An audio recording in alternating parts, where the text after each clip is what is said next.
A good evening to all of you, 7th class. My name is Keshav from Green Park Senior Secondary School. बच्चों, कल हमने हमारा जो lesson था 3 questions के बारे में यहाँ तक स्टडी कर लिया था कि जो राजा है उसके पास में, राजा और हरमिट के पास में एक बियर्डेड मैन मतलब कि दाढ़ी वाला इंसान आता है जिसके चोट लगी हुई थी। ठीक है, अब राजा उसकी हेल्प करता है तथा उसके जहाँ पर पेट पर चोट लगी हुई थी उसको वहाँ पर ड्रेसिंग करता है तथा उसकी रक्षा करता है। हमने यहाँ तक तो पढ़ लिया था। अब नेक्स्ट पैराग्राफ हमारे यहाँ पे आता है। The king was very happy to have made peace with his enemy so easily.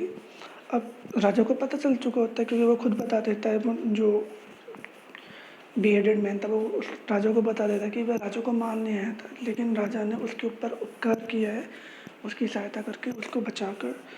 तो the king was very happy. अब राजा बहुत खुश था टू हैव मेड पीस, कि वह शांति बना चुका था विद हिज एनिमी, अपने शत्रु के साथ, सो बड़े आसानी तरीके से। And to have won him over as a friend, और अब उसको अपना क्या बना चुका था, एक मित्र बना चुका था। He not only forgive him but said, वह उसने उसे न केवल उसे माफ़ी नहीं किया लेकिन उससे ये भी कहा he would send his servants and his own doctor, कि वह अपने खुद के जो सेवक हैं, मतलब राजा के जो सेवक हैं और उसके राजा का जो डॉक्टर है वह उनको भेजेगा टू लुक आफ्टर हिम, उसकी देखभाल करने के लिए। लुक आफ्टर का मतलब यहाँ पे क्या है, देखभाल करना। एंड ही प्रोमिस्ड, और उसने उससे वादा किया टू गिव, कि उसे वापस देने का, द मैन, उस आदमी को वापस देने की, हिज प्रॉपर्टी, उसकी जितनी भी संपत्ति है। राजा ने उस आदमी से कहा कि तुम्हारी जो संपत्ति मैंने सीज की थी वो संपत्ति मैं तुम्हें वापस कर दूंगा। लिविंग द वुंडेड मैन, अब उस आदमी को छोड़कर the king went out of the हट, राजा उस झोपड़ी के बाहर आया। And looked around for the hermit, उसने चारों तरफ देखा हर्मिट के लिए। Before going away he wished, मतलब जाने से पहले उसकी एक इच्छा थी, वंस, एक बार इच्छा थी, more to get answer to his question. He wished, उसकी इच्छा थी, once more to get answer to his question, उसका जो क्वेश्चन थे उसका आंसर उसे मिल जाए। The hermit was on his knees, जो हर्मिट था वह घुटनों के बल बैठा हुआ था, सोइंग, बो रहा था। बोना, SOWING का मतलब होता है बोना। बोना मतलब जब कोई बीज को बोते हैं तो उसे बोना बोलते हैं। सीड्स, बीज को बो रहा था, इन द बेड्स, कहाँ पर, जो खड्डे थे वहाँ पर। And has been dug in the day before, जो कि उसने एक दिन पहले खोद चुका था।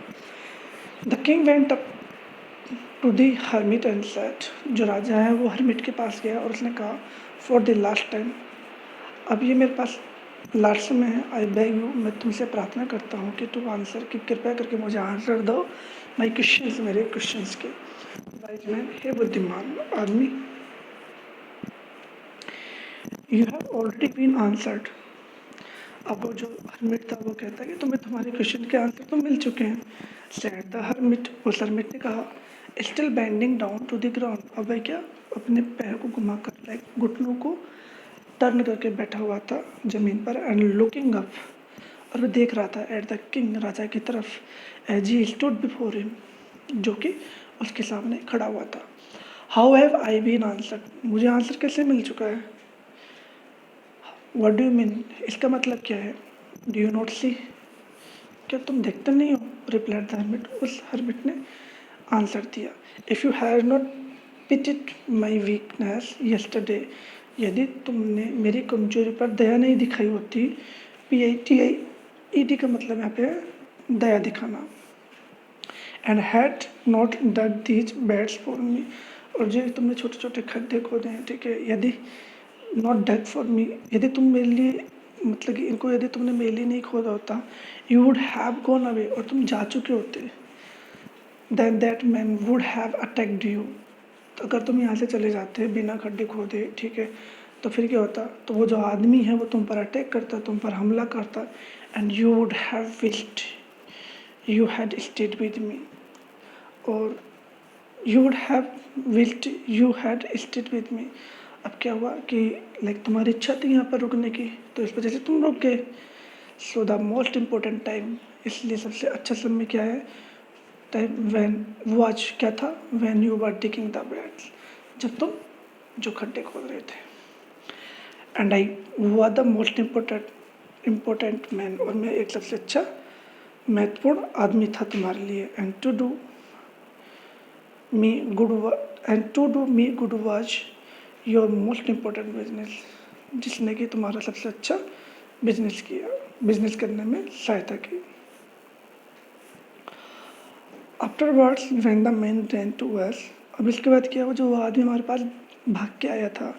The most important time was, और सबसे अच्छा समय कौन सा था, when you were caring for him, कि तुम उसकी क्या कर रहे थे, केयर कर रहे थे, उसकी देखभाल कर रहे थे, उसकी परवाह कर रहे थे। बिकॉज क्योंकि if you had not dressed his wounds, यदि तुम उसके जो चोट पहुंची है उन स्थानों पर यदि उसके ड्रेस नहीं करते, ही वुड हैव डाइड, तो मर चुका होता।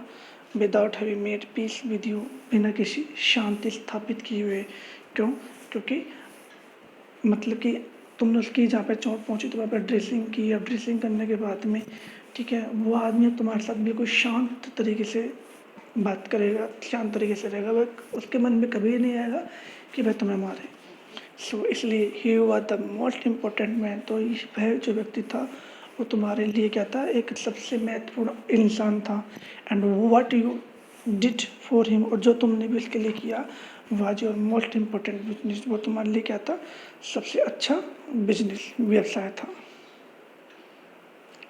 Remember then there is only one time, तो there is only one time that is important and that time is now. याद रखो, there is only one time, केवल एक समय था, दैट इज इम्पोर्टेंट, एक समय है, दैट इज इम्पोर्टेंट, वो क्या है तुम्हारे लिए, वही महत्वपूर्ण है। एंड दैट टाइम इज, और वो समय नाउ अब है। It is the most important time, यही तुम्हारे लिए सबसे अच्छा समय है। बिकॉज क्योंकि it is the only time we have any power to act, क्योंकि यही वही सही समय है जब हम वी हैव एनी पावर, जब हमारे पास शक्ति होती है टू एक्ट, कोई भी कार्य करने की। The most necessary person is the person, और सबसे महत्वपूर्ण जो व्यक्ति होता है, इज द पर्सन, वह व्यक्ति होगा, you are with at a particular moment, सबसे महत्वपूर्ण व्यक्ति तुम्हारे लिए वो व्यक्ति होगा जिसके साथ में तुम उस विशिष्ट समय में होंगे। For no one knows what will happen in the future, उन लोगों के लिए जो कि ये नहीं जानते कि फ्यूचर में क्या होने वाला है। एंड वेदर, चाहे we will meet anyone else, चाहे हम किसी से भी मिले। The most important business is to do that person good, और सबसे अच्छा व्यवसाय कौन सा होता है, वो करना that person good. The most important business, और सबसे अच्छा व्यवसाय होता है है to do that person good, because we are sent into the world for the purpose alone, वह कार्य करना, ठीक है, लोगों के लिए कार्य करना, क्योंकि हमें जो भेजा गया है संसार में, किसके उद्देश्य, फॉर दैट पर्पज अलोन, हमें अकेले भेजा गया है उस उद्देश्य को पूरा करने के लिए। पर्पज का मतलब उद्देश्य। अब शायद आपको इस लेसन के बारे में समझ में आया होगा कि जो हर्मिट है, हर्मिट ने राजा से कहा था कि हे राजा, पर्टिकुलर समय कुछ भी नहीं होता है, ठीक है, राइट समय कुछ भी नहीं होता है, पर्टिकुलर व्यक्ति कुछ भी नहीं होता है। प्रेजेंट टाइम में आप जो कर रहे हो वही आपके लिए क्या है, एक सबसे अच्छा कार्य है।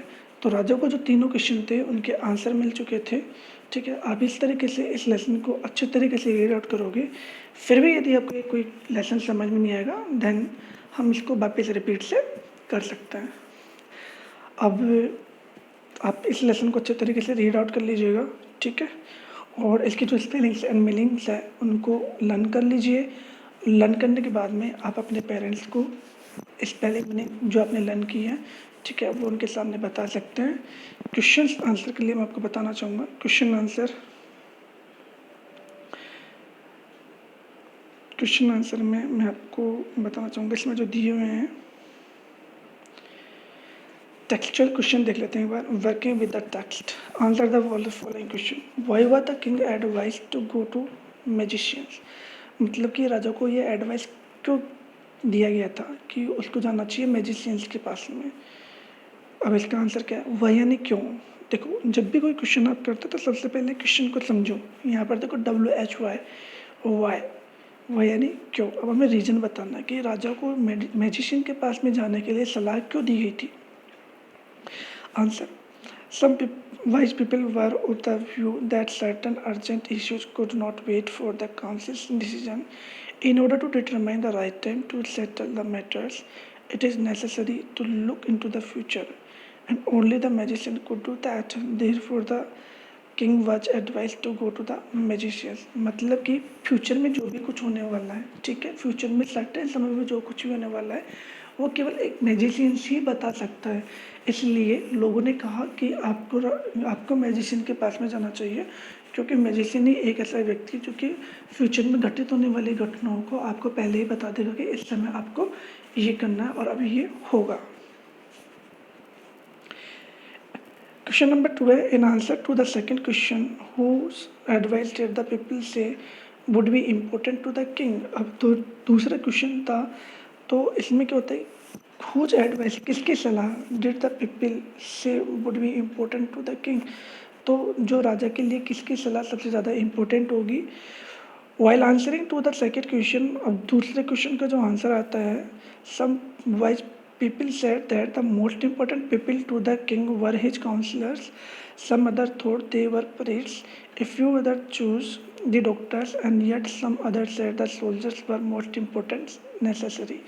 अब दूसरे क्वेश्चन के बारे में राजा से कहा गया कि भाई कि तुम्हारे लिए जो हो सकते हैं वो डॉक्टर सबसे इम्पोर्टेंट होने चाहिए। किसी ने कहा कि सबसे ज़्यादा इम्पोर्टेंस तुम्हारे लिए डॉक्टर होना चाहिए, किसी ने कहा कि तुम्हारे लिए सोल्जर्स होने चाहिए, किसी ने कहा कि तुम्हारे लिए जो क्या काउंसलर्स हैं वो होने चाहिए, किसी ने कहा कि तुम्हारे जो पुजारी है वो होने चाहिए।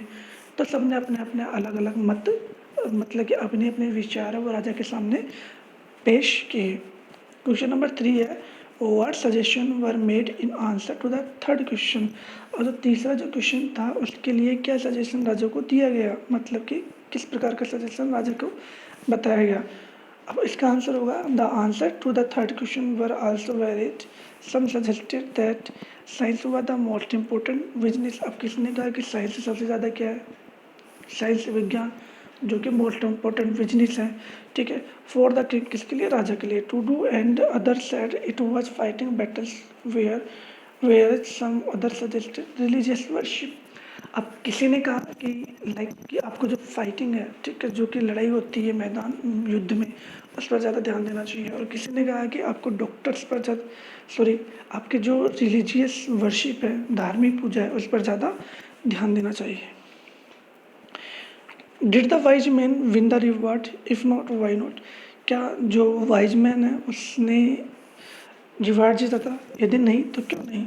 No, the wise man could not win any reward because their answer were all different and the king was not satisfied with their answer. अब एक्चुअली क्या हो कि जो राजा ने जिन वाइज मैन को जो वाइजमैन के द्वारा जो आंसर राजा को दिए गए थे वो सब क्या थे, डिफरेंट थे। And the king was not satisfied with their answer, और राजा उनके जो जवाब थे उनको सुनकर सेटिस्फाई नहीं था। क्वेश्चन नंबर 5 है, how did the king and the hermit help the wounded man. अब जो हर्मिट है और जो जो राजा है उसने वुंडेड मैन की सहायता किस प्रकार की थी, ठीक है। अब आपको ध्यान होगा कि राजा ने उसके जो बियर्डेड मैन था, मतलब जिसके चोट पहुंची थी, उसके शरीर पर ड्रेसिंग की, बार बार ड्रेसिंग की। पहली बार ड्रेसिंग की तो वो ब्लड नहीं रुक रहा था, उसके बाद फिर दोबारा ड्रेसिंग की उसकी, ठीक है। तो बार बार अपने रुमाल से उसने ड्रेसिंग की थी खून को रोकने के लिए, ठीक है, और उसको पानी भी दिया था पीने के लिए। After that the king and the hermit carried him inside the hut and let him on the bed. और उसके बाद फिर वो दोनों उसे उठाकर कहाँ पर ले गए थे, जो सन्यासी की झोपड़ी थी उसके अंदर ले गए और वहाँ पर जाके उसे बेड पर लिटा दिया था। क्वेश्चन नंबर 6 है, हुआ द बियर्डेड मैन। तो बियर्डेड मैन कौन था, द बियर्डेड मैन हुआ द किंग्स एनिमी। जो बियर्डेड दाढ़ी वाला आदमी था वो राजा का दुश्मन था, ठीक है। Who wanted to take revenge upon the king for having put his brother to that end for seizing his own property. जो कि राजा से बदला लेना चाहता था, किस वजह से, क्योंकि राजा ने उसके भाई को मार डाला था एंड उसकी संपत्ति सीज कर दी थी। सेकेंड क्वेश्चन इज 6 नंबर का, why did he ask for the king's forgiveness. उसने राजा से क्षमा मांगने के लिए क्यों कहा। राजा का जो वाई डिड ही आस्क, उसने क्यों पूछा फॉर द किंग्स फॉरगिवनेस, राजा के द्वारा जो क्षमा याचना की गई थी उसके लिए क्यों कहा था। The bearded man asked the king's forgiveness because, क्योंकि he wanted to take revenge by killing the king, क्योंकि वह रिवेंज लेना चाहता था, ठीक है, राजा से। But the king had cared for him, लेकिन जो राजा है, ठीक है, उसने उसकी क्या की थी, परवाह की थी। एंड ड्रेस्ड, और उसकी ड्रेस्ट किया था।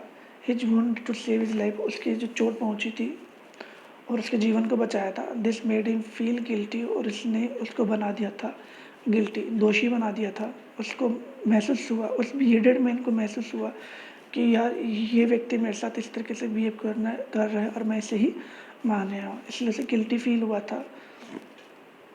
क्वेश्चन नंबर 7 है, the king forgive the bearded man, what did he do to show his forgiveness.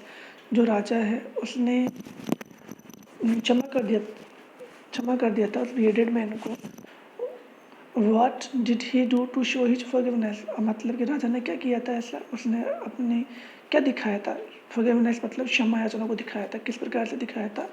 The king showed his forgiveness by arranging him his own doctor and servants to look after him, मतलब कि last में राजा ने उससे कहा था कि मैं तुम्हें अपने डॉक्टर और अपने सेवक है वो तुम्हारे पास भेजूंगा, ठीक है, तुम्हारी देखभाल करने के लिए। He also promise to return the seize property to him, और उसने कहा था कि मैं तुम्हारी जो भी प्रॉपर्टी है जिसको मैंने सीज की थी उसको क्या करूँगा, तुम्हें लौटा दूंगा। What were the hermit's answer to the three questions? Write each answer separately. Which answer do you like the most and why? What were the hermit's answer? अब उस hermit का जवाब क्या था? To the three question, उन 3 questions के लिए write each answer separately, मतलब 3 आंसर को आपको लिखना है। Which answer do you like the most and why? और किस प्रकार का आंसर आपको सबसे अच्छा लगा था और क्यों लगा था। The hermit's answer to the king's 3 questions were, जो हर्मिट ने राजा को 3 क्वेश्चंस के आंसर दिए थे वो क्या थे। पहला था the most important time to act is now और द प्रेजेंट, मतलब कार्य करने का सबसे सही समय होता है वो था अब, मतलब कि प्रेजेंट टाइम। सेकंड था the most important person is the person you are with at a particular moment, मतलब कि आपके जीवन में सबसे अच्छा व्यक्ति वही होता है जिसके साथ में आप प्रेजेंट मोमेंट में खड़े हुए हो, जो कि प्रेजेंट मोमेंट में आपके साथ में है, वही आपके लिए मोस्ट इम्पोर्टेंट पर्सन होता है। थर्ड क्या है, the most important thing is to do that person good because we are sent into the world for that purpose only, मतलब कि द मोस्ट इम्पोर्टेंट थिंग क्या है, it to do that person good, व्यक्ति के लिए अच्छा करना, because क्योंकि हमें यहाँ पर पृथ्वी पर भेजा गया है अकेला इस उद्देश्य को पूरा करने के लिए। I like the first answer. अब आपसे पूछा गया था कि आपको कौन सा आंसर पसंद आया है, तो आप बता सकते हैं कि मुझे पहला आंसर पसंद आया है, क्योंकि only the present is in our control, क्योंकि जो वर्तमान समय है वो हमारे कंट्रोल में है, उसको हम नियंत्रित कर सकते हैं। And we can do any worthy thing in the present, और किसी प्रकार का जो भी कार्य होगा वो हम प्रेजेंट टाइम में कर सकते हैं। आपको वर्किंग विद लैंग्वेज करना है, ठीक है। अभी आपके लिए टास्क में मैं बताऊंगा, लेकिन एक बार हम ये कर लेते हैं। टेबल ए दिया हुआ है और टेबल बी दिया हुआ है, ठीक है। वुंडेड का मतलब होता है चोट पहुंचना, तो यहाँ पे सेवरली इंजर्ड आ जाएगा। सेकंड है अवोक, अवोक का मतलब है जागना, ठीक है। गोट अप फ्रॉम स्लीप, फॉरगिव यानी क्षमा करना, जिसे हम कहते हैं पार्डन, पार्डन का मतलब ही क्षमा करना होता है। फेथफुल का मतलब होता है विश्वास, ठीक है, विश्वसनीय, जिसे हम लॉयल भी बोलते हैं। PIT भाई, PT का मतलब यहाँ पे दया दिखाना, ठीक है। फील सॉरी फॉर, जिसे हम बोलते हैं बेड्स, BEDS, बीड्स होते हैं small patches of ground for plants, मतलब कि जो छोटे छोटे खड्डे होते हैं ना जिसके लिए हम क्या करते हैं प्लांट्स लगाने के लिए, तो उसे बोलते हैं बेड्स, BEDS। रिटर्न यानी वापस लौटाना, तो यहाँ पे गिव बैक आ जाएगा, दोनों का मतलब सेम है। अब सेकेंड वाला है each of the following sentences have two blanks, fill in the blanks with appropriate forms of the words given in the bracket. अब ये जो ब्रैकेट में दिया हुआ है, ठीक है, आपको क्या करना है, इनकी एप्रोप्रिएट फॉर्म बननी है, इसे छोड़ दीजिएगा, क्योंकि मैं आपको इसके बारे में जब तह से समझाऊंगा तब मैं आपको ये अच्छे तरीके से समझा पाऊंगा।